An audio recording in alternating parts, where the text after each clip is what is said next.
Guess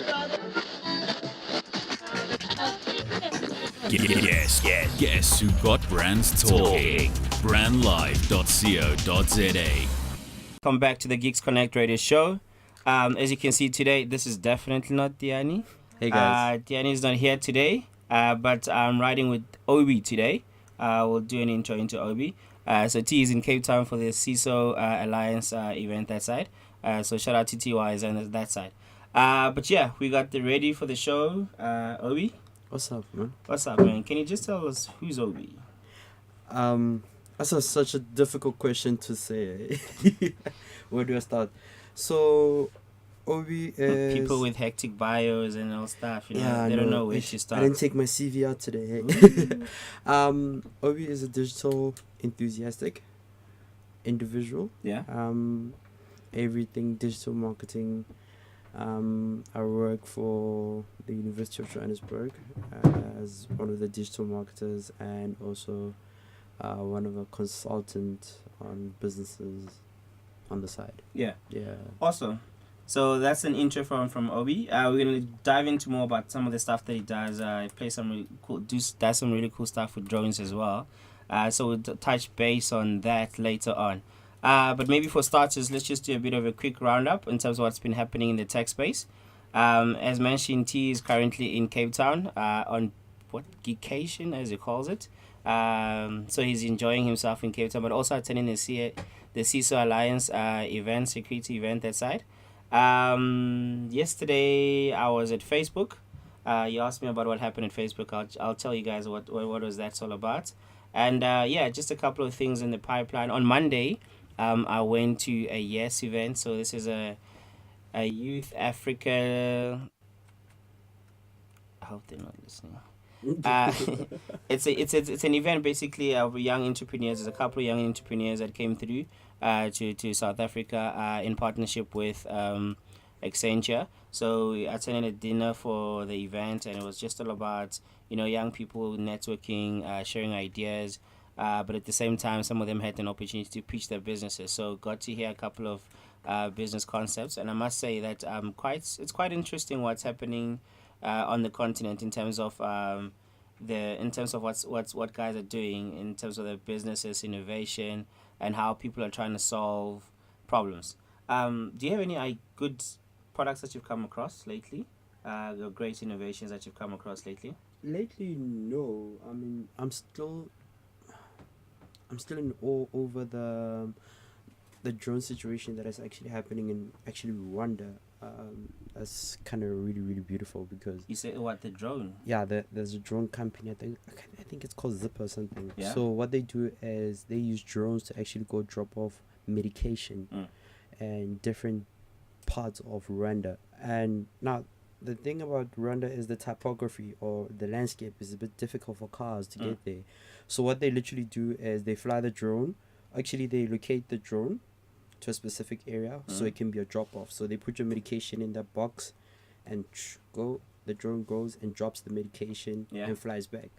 On an average, what they say is if you're driving there, it would take you a day, and now using this drone technology, it will probably take you 20-minute flight and the drone comes back. So I'm still in awe over that technology or what's actually happening there with the company. It will actually be quite interesting to know what are some of the things that people are doing in drones from a South African point of view. It's great we know from a whole African context, but I like bringing things a bit closer to home as well. In terms, what have you encountered in terms of drones? Are we delivering anything locally, or are we just taking nice snaps in the sky? And look, I don't want to be controversial about it. I think I'll just be controversial about this. So currently, the last time I checked on a report, there's about 27 licensed drone operators in the country. 27,000. 27 licensed operators, and literally now what that means is you are allowed to fly the drone and you're licensed to fly over people's property, because the thing with the drone space is you are infringing also on the POPI Act. So you can't just fly over people's houses without permissions, Yeah. So those individuals are actually licensed, and it's quite expensive. Now, the reason why I'm pointing this thing out is there is no black individuals Mm. that are licensed currently. Mm. And the great thing now with drones is you start seeing drones are starting to be used in the mining industry, Yeah. where literally now you're taking images and actually they're using thermal sensors actually to help out within the mining sector. So that's really really interesting. And that company, I think it's based in Cape Town. These two guys, and they just recently went to Silicon Valley on an excursion to actually make sure that they get more venture capital out of that. So the spaces were very closed off.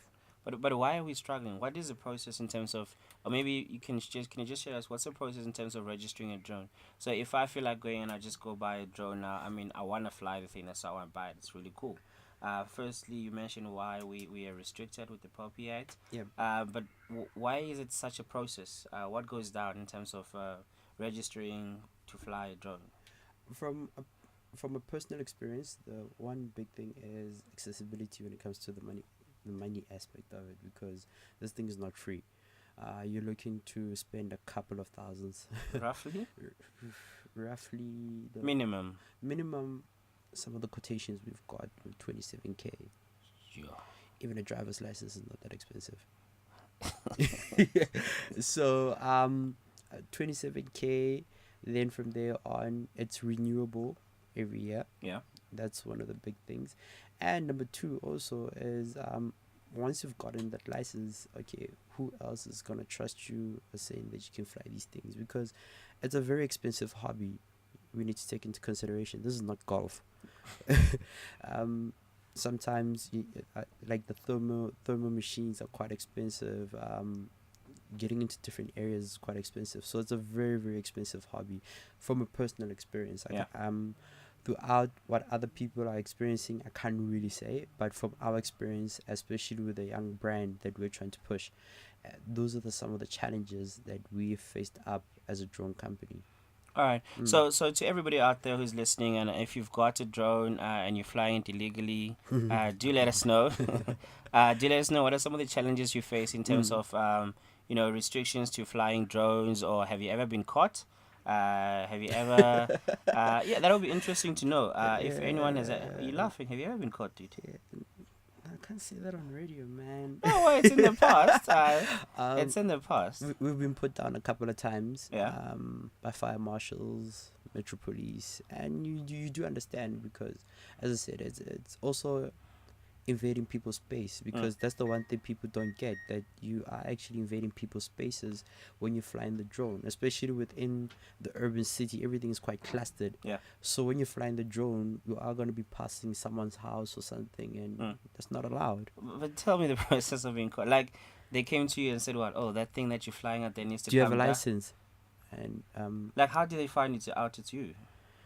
obviously you're holding the mechanism that controls the drone, obviously, and they come and ask you, are you the one flying the drone? You're caught. You have to admit that, yeah, that's my drone. Yeah. Please take it down. Do you have a license? No. Do you have permission? No. You have to take it down, unfortunately, and bring it down. And as I said, we've been caught by the fire marshals, we've caught by Metro, but it's Fire marshals. and the CBD. Don't ask us, it's a long story. but the footage is just incredible, though. Yeah. It's worth the risk. I'm sorry to say so on radio, but it's worth the risk. But for enthusiasts out there, I think going the legal route also it's quite expensive and quite exclusive, because it kind of draws out a lot of people out of the game, and I think if we want to have more individuals that are creating stories using drone footages, it would be so beautiful. But it's just that aspect of getting the licensing is so expensive. So yeah. All right. So to you guys at home who are listening, do join us using the hashtag Geeks Connect on Twitter, Facebook, and Instagram. We're able to pull up some of your feeds out there. And if anyone has actually got a drone out there and you've flown a drone legally, illegally, let us know. If you try to get a license, let us know what the process is. What are some of the challenges that you faced out there? And if you got some really cool videos and pictures you want to share, or drop us the links as well. Would love to see some of this really cool stuff done by the drones. How much is a drone on average? On average, the nice thing about what DJI has actually done is they've put in entry level models. I know the DJI Spark is about, if I'm not mistaken, 8K, Yeah. and DJI Mavic, you're looking at 15, and we have the Phantom 4. We bought that for 27K. Sure. Then when you try to go into the big boys, Wait, the 27K is not the big boys. What? Misha, let me focus, man. But if you go into the big boys, which is the Inspire, the Inspire goes for, I mean, the refurbished one we saw it above 60, but if you're buying, and that's just the motor itself. It means that you're just flying the motor. There's no camera on it, because with the Inspire, then it doesn't have its gimbal, which is the camera. Yeah. And you have to sometimes purchase it separately if you're not buying a combo, and that's a different price by itself. So you can actually rank up to 100K easy on the Inspire. Then you have the big ones that movie productions use. I forgot the name of it, but yeah, as I said, it's an expensive hobby if you doing it for the purpose of it becoming a business, but it's worthwhile though. So I mean, how long did it take you to actually get the grips with using a drone? Is it an easy process? Is it like playing PlayStation? Is it that easy? Look, it's a two-man team. Did you break anything? No, it's too expensive to break things, man. Yeah, you need to be careful with that. Look, for us, I think it took us close to maybe 6 months, and YouTube becoming our very biggest best friend in the current moment, where we actually learning how to fly it. I mean, when we first, the funny thing is, when we first got the drone, we didn't know how to switch it on for it to fly. So we had to go back to YouTube. We're like, okay, this is how you switch it on. But manual, nyana. No, which black person reads a manual, chief? But it was a wonderful experience, because growing up we used to play TV games. Sure. And now this toy is actually coming into real life, where you're actually using joysticks and it's flying, and you're actually taking out beautiful imageries of your city, and it as I said, it's a very beautiful experience once you get into the whole process of it. Yeah. And some of the events that you've taken, drone, and where can we actually check out the content that you guys have put out? Some of our content, you can check them out on Untainted Creatives on YouTube. That's where a majority of our content is, especially with drone footages. On our Instagram page, also Untainted Creatives. Those are the two big platforms where you can actually find all our content. All right, we're gonna take a quick break, and then we'll be right back.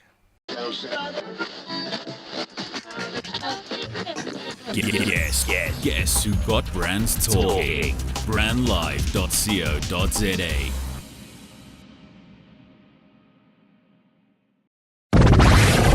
The station with the best music. I love the music. Best music.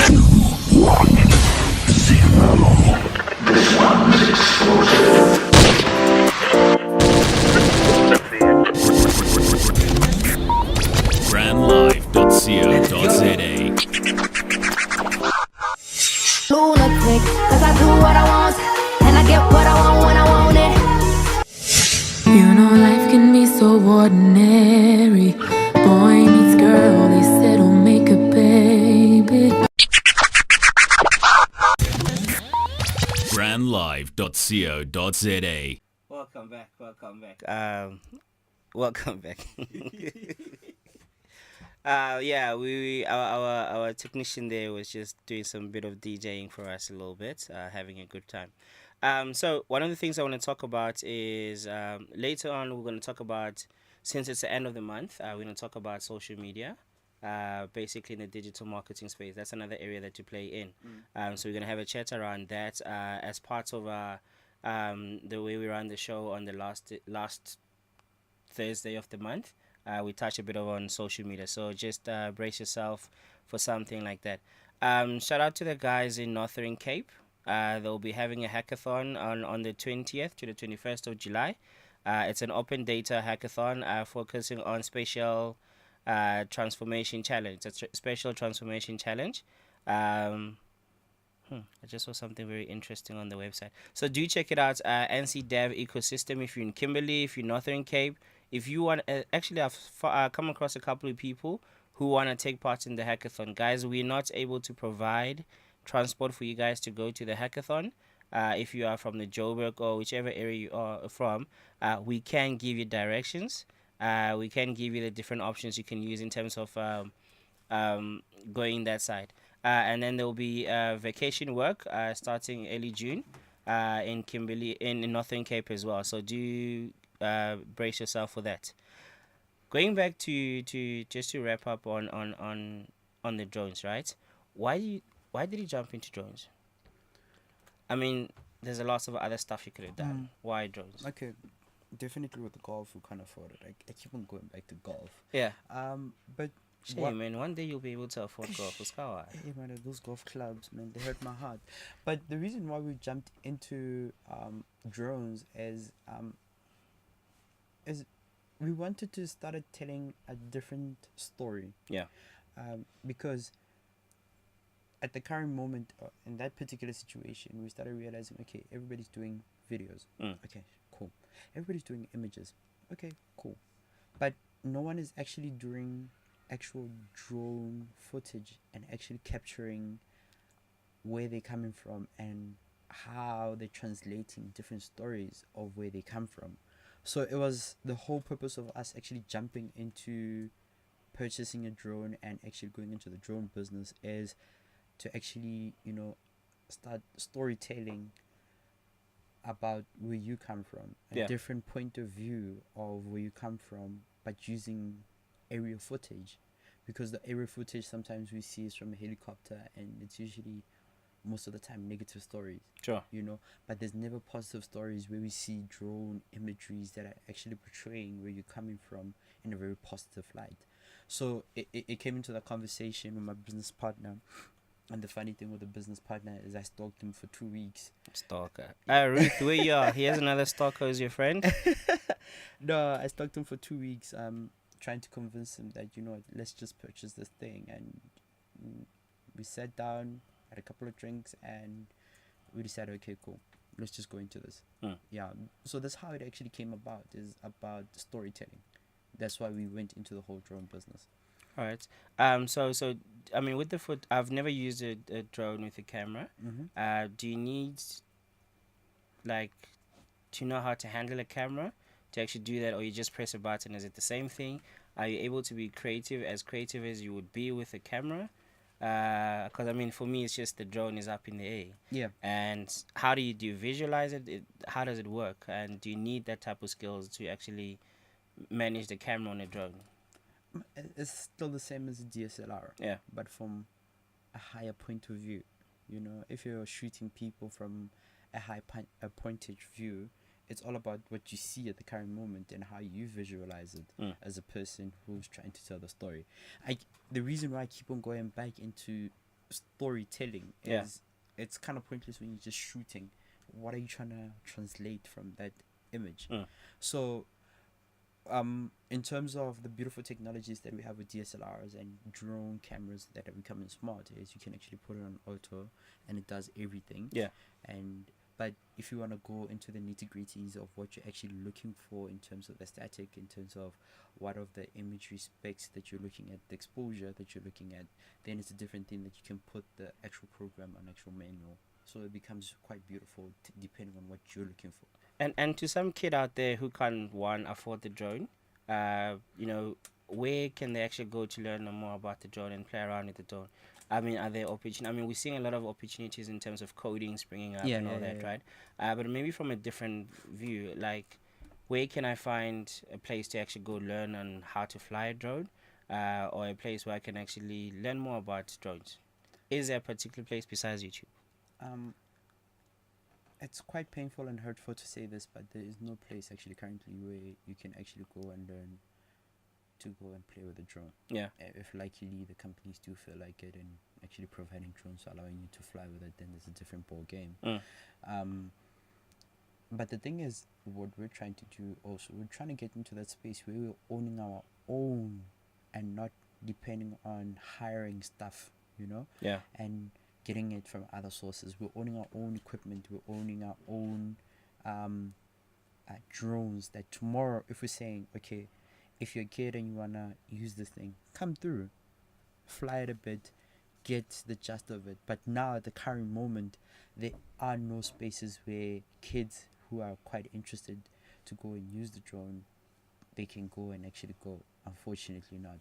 And it's quite hurtful, because you're thinking, wow, as we're going into the fourth industrial revolution, Yeah. that there's no spaces that are being provided for black kids actually to go and actually use these technologies. So that's a hurtful thing for me to actually say it now, actually thinking about it. Yeah. Okay. Hopefully we'll be able to identify more spaces. I mean, I love seeing what drones can do. Yeah. I mean, we went to Umlazi, early June. We went there, and I mean, the kids, when they saw the drone, they just loved it. They were gathering around the drone, and they really loved seeing it go up and down, Yeah. flying as high as possible and coming down. And when the guy said he's taking pictures and he showed them the content, they just went crazy. Yeah. So I'd really love to see more young people playing around. Well, obviously there's the legal part of getting the license, so hopefully that can be dropped, or taken care of in such a way that people can actually jump into that space. It can be a bit relaxed a bit. That's Yeah. what we're calling for. Or It's called. just relax. Hopefully that's the case. Last week Saturday, we had the Future of Work hackathon at Saibono. It was quite an interesting hackathon, planned in around about 4 days. So it was just more focusing on the future of work. How do we want to see ourselves working in the future? How do we want to see businesses work? How do we see certain things happening? Do you have any ideas in terms of how do you see the future of work looking like? I mean, currently the standard way is, I know some people share a lot of frustration in terms of, I have to actually go to work in the morning and this is what I need to do, catch it transports, to get stuck in traffic. Maybe there's different ways we can do things inside the office space. How do you see the future of work looking like?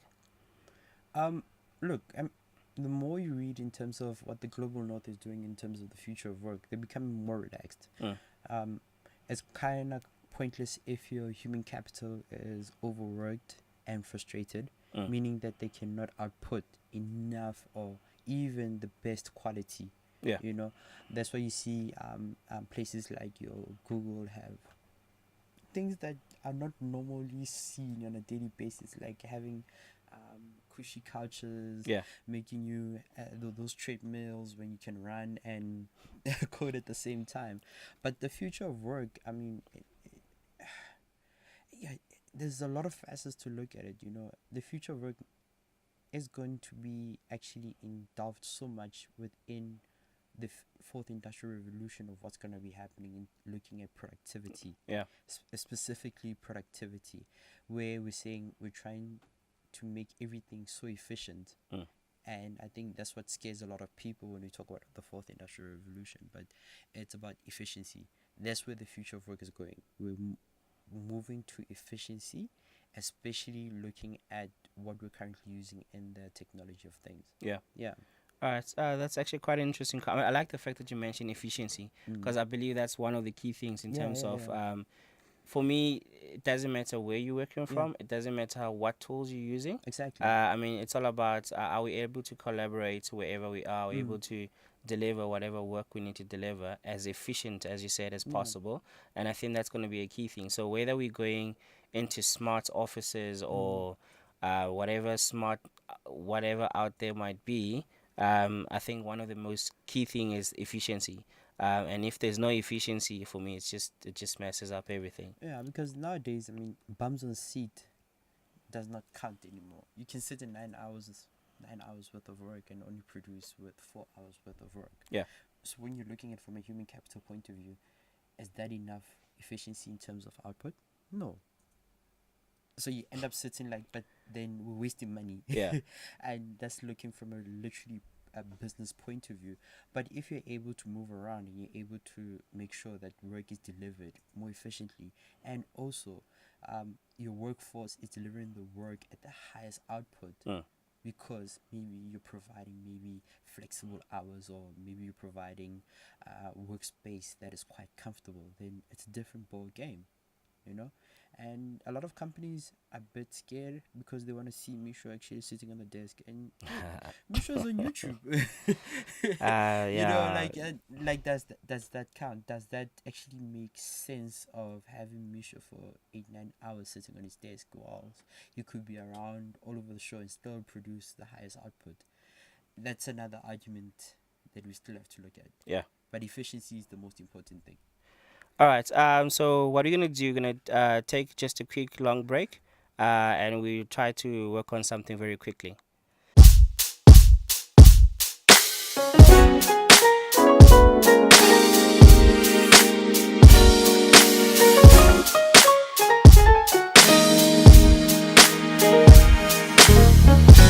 Please relax, let me have a moment of your time. Oh, I got something to tell. You see me, one day I almost lost my mind. I live to tell you everything. Oh no, I lost my mind. Never took the time to see what I was feeling inside. 4 years you held my life. You had me locked up in your night. And then the morning break. That's when I knew that we were over. It never ever felt the same since that day. I know you're doing quite alright, and lately I'm doing just fine. I'm doing fine. I know the sun still shines on you. There's nothing in the world I know I cannot do.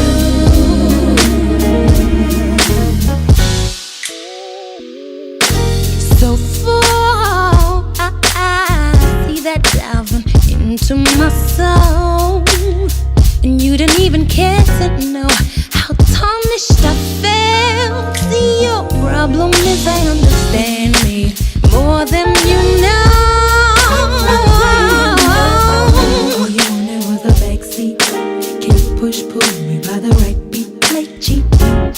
Oh, out of my soul. Oh, when the morning breaks, that's when I knew that we were over. See, it ain't that kind of deal. That's why I'm still here. Now I know you're doing quite alright, and baby, I'm doing just fine. I'm doing fine. The sun still shines on you. There's nothing in the world I know I cannot do.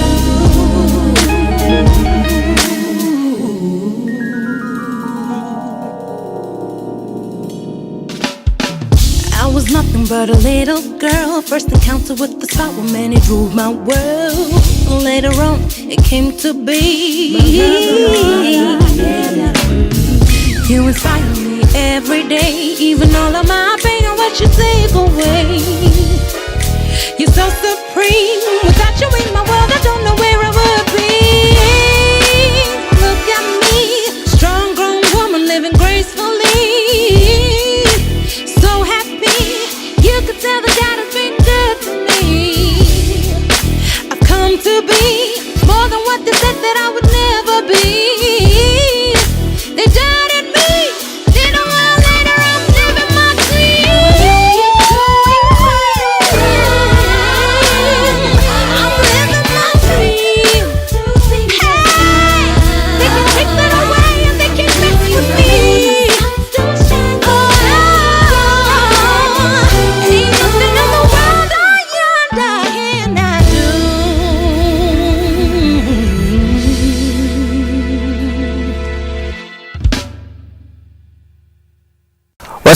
What's up? We back. We've managed to touch base with Diani, from Gianni, aka DJ Innovation, aka Girl Next Door.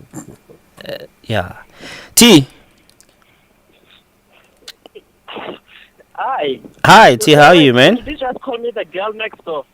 No, Just call me the girl next door. I called you, aka Girl Next Door. That's your title. That's one of your favorite Wow. things. Dude, how are you, man? Yeah, but I'm alright and stuff. I'm loving the discussion on the drones and all that. Yeah, it's quite an important topic as well.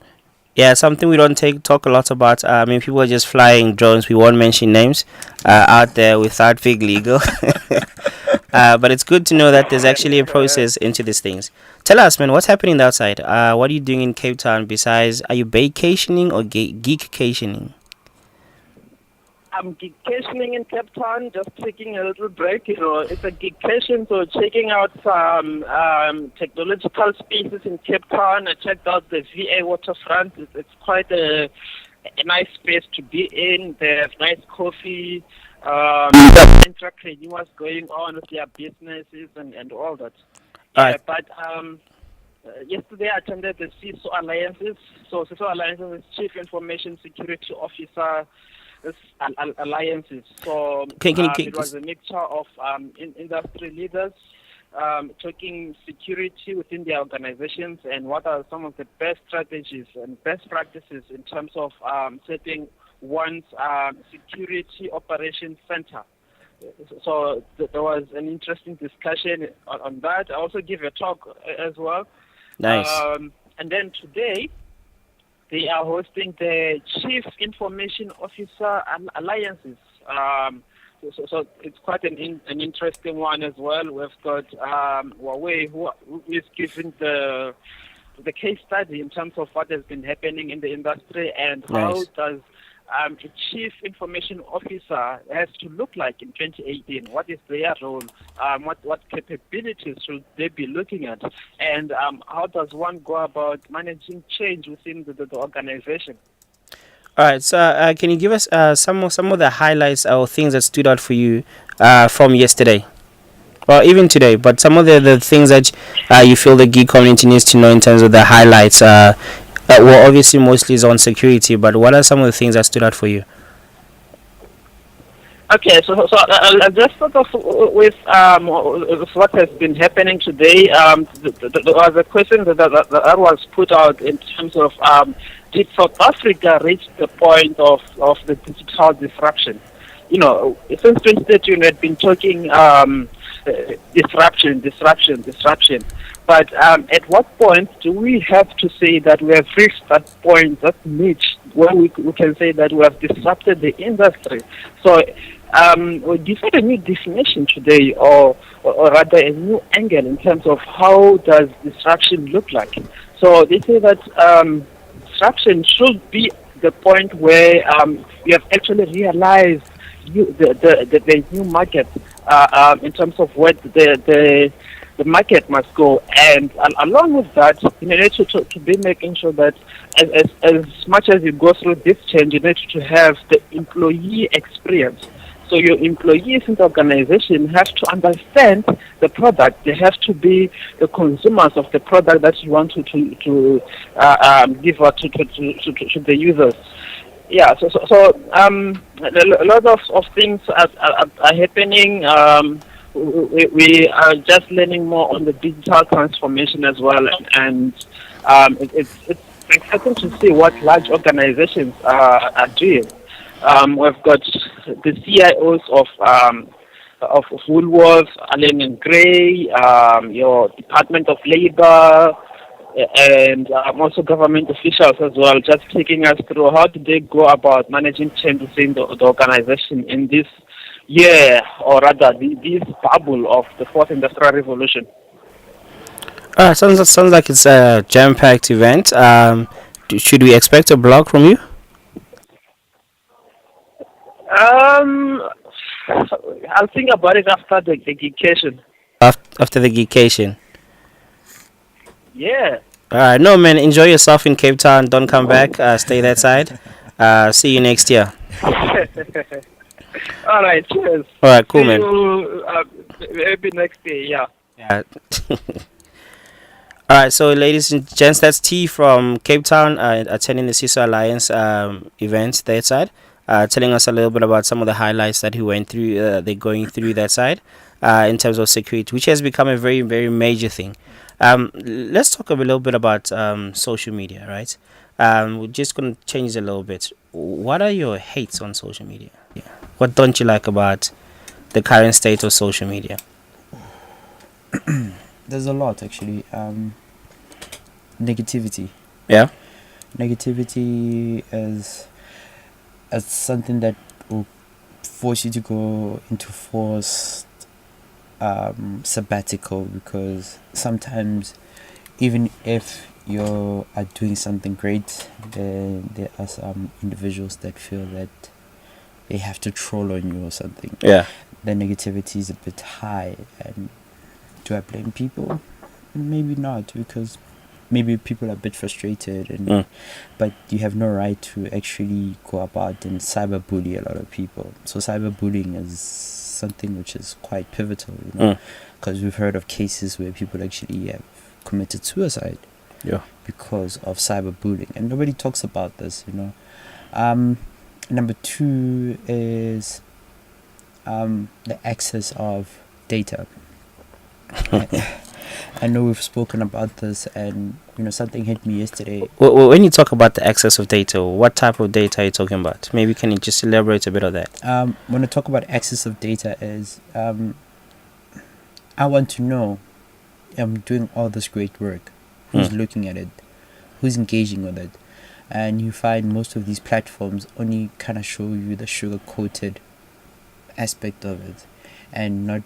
Are you saying there's more to what you see on Facebook analytics, what you see on Twitter analytics? There's more. I mean, look at how the Cambridge Analytica scandal kind of really broke through. That if you're able to influence a whole election, so meaning you can dive a bit deeper into the data, and we're not given that. And the point when I'm trying to raise here is, yesterday it actually hit me that most of these organizations, or these big organizations such as your Facebook, your Twitter, Spotify, they have no obligation to open their data to society as a general, as their secret source. You can't go to Chicken Licken and ask for the secret source. They won't give it to you, you know. So that's the thing which is quite frustrating, because once we have this deep understanding of data, it also provides us as digital marketers a better out view, because we always have to go to third parties to go and access our own data. How does that make sense? You know, it really doesn't make sense. It's my data. But again, when you sign an account, you are actually saying that you are going to be playing with the rules and regulations of all these platforms. If they decide to give you data, they're going to give you data. If they don't, you'll have to pay for it, or you will not get it. Well, the sad thing is most of us actually bypass that part where we click accept. Don't have time to read all that stuff, so we just grieve a lot. And the sad part is, again, is the way they're using our data. They're slinging it like cocaine here on the streets. You know, the amount of advertisers are using our data is ridiculous. You know, you don't know where your data is lying. You know, you don't know where your personal information is lying. I noted the Cambridge Analytica scandal, and Facebook had to allow you to have your own data, that grace period. I don't know if it's still happening. And I decided, you know what, let me go check my own data. Oh, you actually went and... it was scary. Serious? It was scary, because... Like, what are some of the things that you came across? No, like, my old messages, meaning that they keep your messages. So all those messages that people thought they deleted? No, they don't. It's never deleted. And Facebook might say we delete that content, but they're still keeping that information, you know. So then you start realizing, because people don't realize that, yes, you can have data, but from a psychological point of view, you know, what kind of psychological profiling can we do about you, you know? Because I looked at my data from an outside perspective, you know, and I could look at myself, I'm like, damn, this person's got problems. But from that little information that I've got, I mean, it ranged from the time I accepted Facebook until recently, and all of my messages and those ones that were press deleted, but you could still go and click and look at the information that was there. It was like, wow, this is too much data of myself. I don't even think my mom knows so much about me. Yeah. You know, then it's a bit scary, like, oh my goodness. But as you said, once we click accept, It's all gone. it's all gone.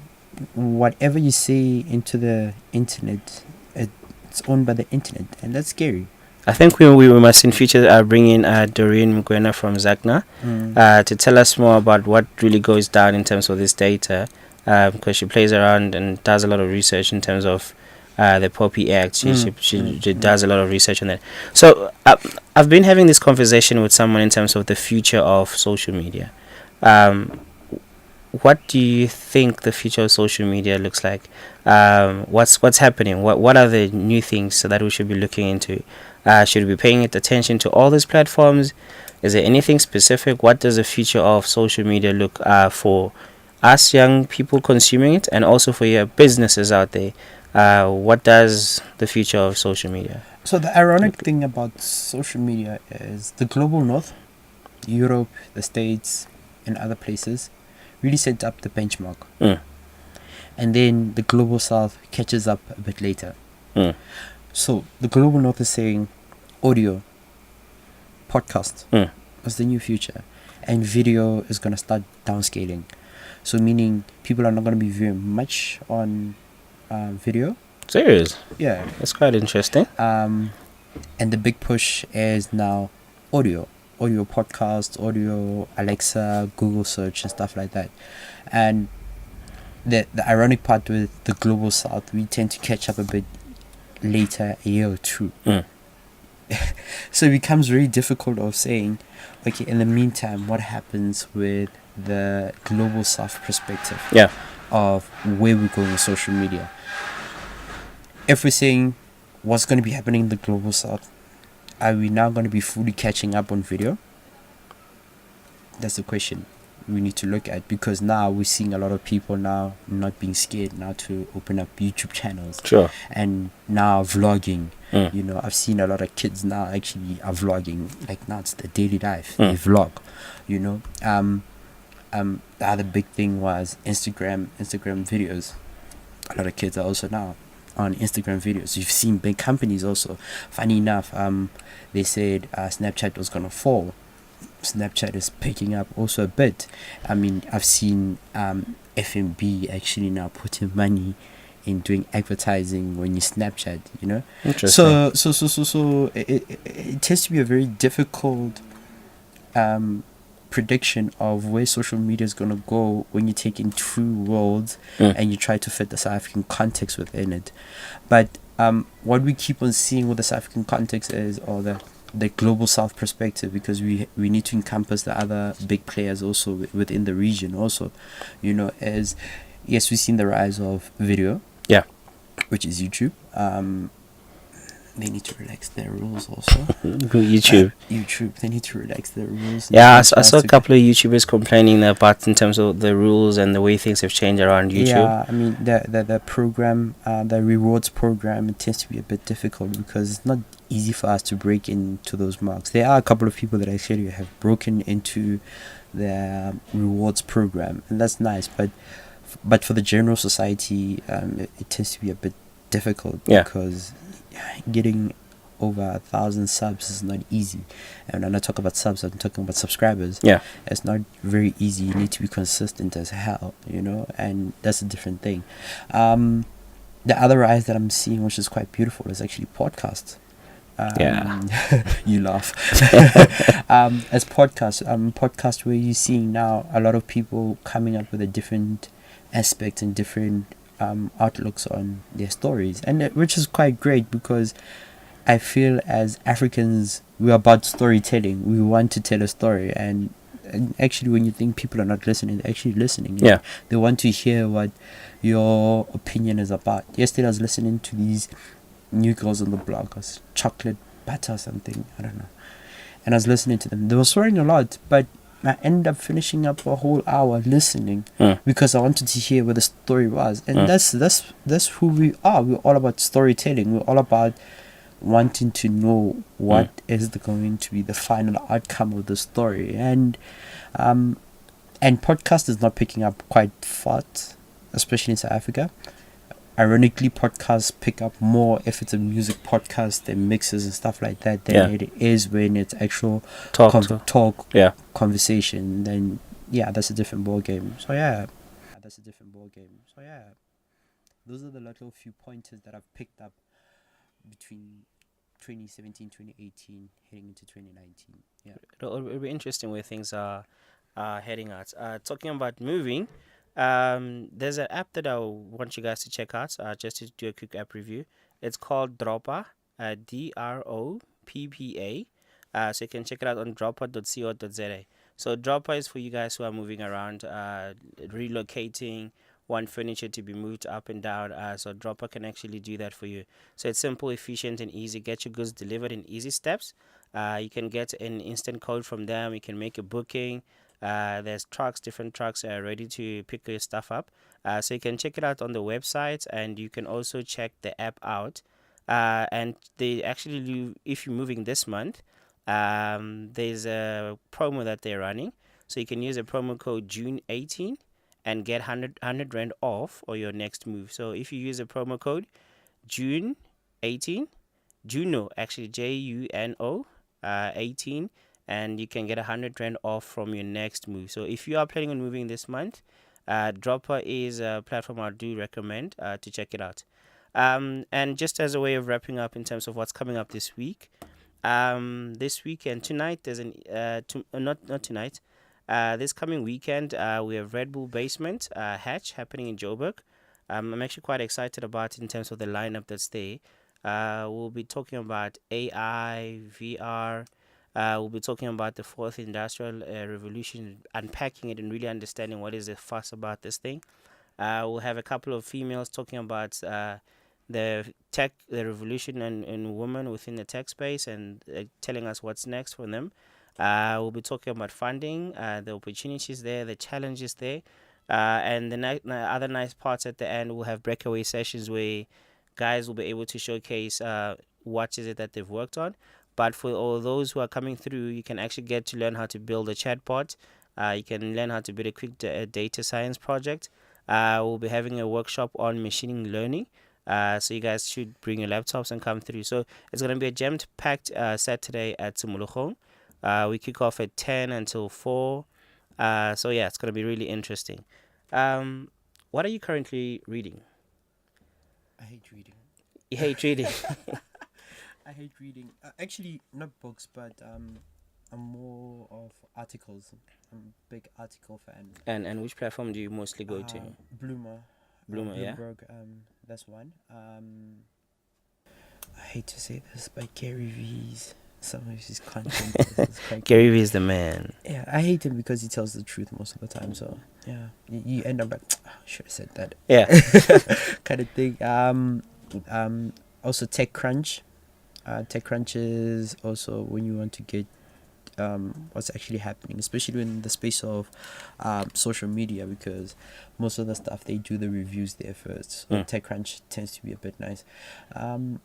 South African perspective, geek culture. Actually, you guys actually check out some nice stuff also, which is quite nice. So, but I read a lot online, not just like hardcore copy. Sure. Yeah, and I need to go back into hardcore copy because there's so much hidden gems there. Because you end up realizing that we go back and try to regurgitate it and try to make it digital. Yeah. And everybody thinks, oh, that's such a new thing, but no, it's always been there. It's just, yeah, you have to look for it, kind of thing, All right. And as a way of closing up, what message do you have to young people out there, just to amp them up, or basically any message? What do you have for young people within this who are listening?